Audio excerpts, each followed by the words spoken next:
มาลอยกระทงครับพี่น้องทั้งหลายเมื่อไหร่ก็มาลอยกระทงหน่อยครับนะครับนี่ก็ลอยกระทงในนะครับนะครับ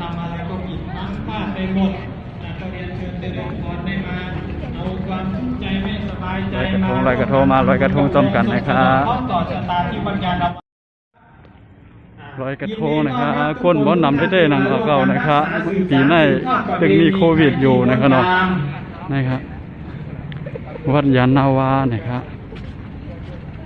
มาจอมได้ก็เลยแพ้กันนะครับมาลอยกระทงทั้งทีให้ดีให้ได้ประโยชน์2อย่างโดยการนะคุณโยมนะลอยกระทงก็คือการทิ้งความกวนน้ำบ่อนำเสนียดยังไงความไม่ดีต่างๆทิ้งไปจากชีวิตถ่ายวิดีโอลอยทุกข์ลอยโศกลอยโรคลอยภัยลอยข้อลอยเสนียดลอยทิ้งไปกับเส้นผมกับเล็บที่ได้ตัดทิ้งใส่กระทงนี้พอลอยสิ่งที่ไม่ดีไปแล้วขอขมาแม่นะเสร็จแล้วก็อย่าลืมมาแวะตามสถานมีบุญที่ทางวัดยานได้จัดเตรียมไว้วัดยานนาวาได้จัดเตรียมไว้ตรงนี้ทุกวันก็มานะครับก้นนำหนานะครับลอยดีในน้ำเจ้าพระยาดังหลังวัดยานนาวานะครับก้นวันน้ำได้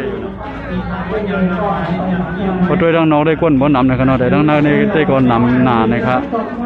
ว่าได้ใครกว่าแหล่ทางดีไอคอนสยามเนี่ยที่ไอคอนสยามหัวเป็นจังหือกลมหูคำไหนรักษาตัวเองนะครับปกติดูแลตัวเองนะครับจับระยะห่างกันให้ดีครับอย่าให้อาจจะเกินไปนะครับเป็นลอยกระทงเป็นฟิงทุ่งคนไทยเขาในขนม1 ปีมี1 ปอกนะครับท่านที่รออยู่ข้างนะสารเนี่ยไปลอยที่ทะเลลอยทะเลเหรอเขาอยู่พัทยาท่านที่รออยู่ข้างนอกก็ยังอีกเยอะนะครับยังอีกเยอะนะครับขอให้เราที่กำลังรออยู่นะครับยืดลอยนะครับทำกิจกรรมทำจุดลอยกระทงให้สั้นนะครับเพื่อป้องกันโควิดรักษาครับตอนนี้แม่ชีของวัดจันทวานะครับแม่ชีของรัตวาคุณแม่ก็ได้พากันมา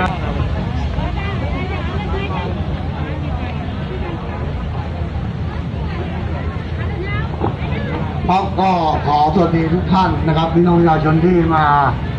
รับรอกระทงตามมาที่วัดจันทวาแห่งนี้นะครับเป็นไม่ได้นะครับท่านรอเสร็จแล้วท่านเดินออกเลยครับอย่าออกกันนะครับปีนี้ก็ลอยยิบลอยแนบหนานะครับมันใจลอยไวๆเนี่ยในลอยกระทงปีนี้ครับ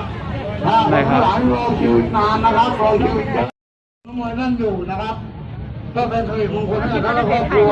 ในงานปีนี้ตามมาที่นะครับในวัดจันทวาแห่งนี้แล้วก็ถูกสาธุร้อยแล้วครับโอ้โหร้อยแล้วร้อยไปตรงนี้ไปกันเปิดหิมเนียนๆนะปีแน่ๆเลยถ่ายวิดีโอของใครด้านไรถ่ายเอาไหนกันเนาะปีไหนเนาะเหรอมันหิมนะเลยหรอคนร้านมันร้านเสียงมันก็แตกแล้วครับนะ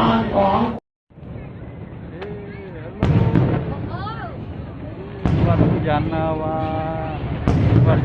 าครับ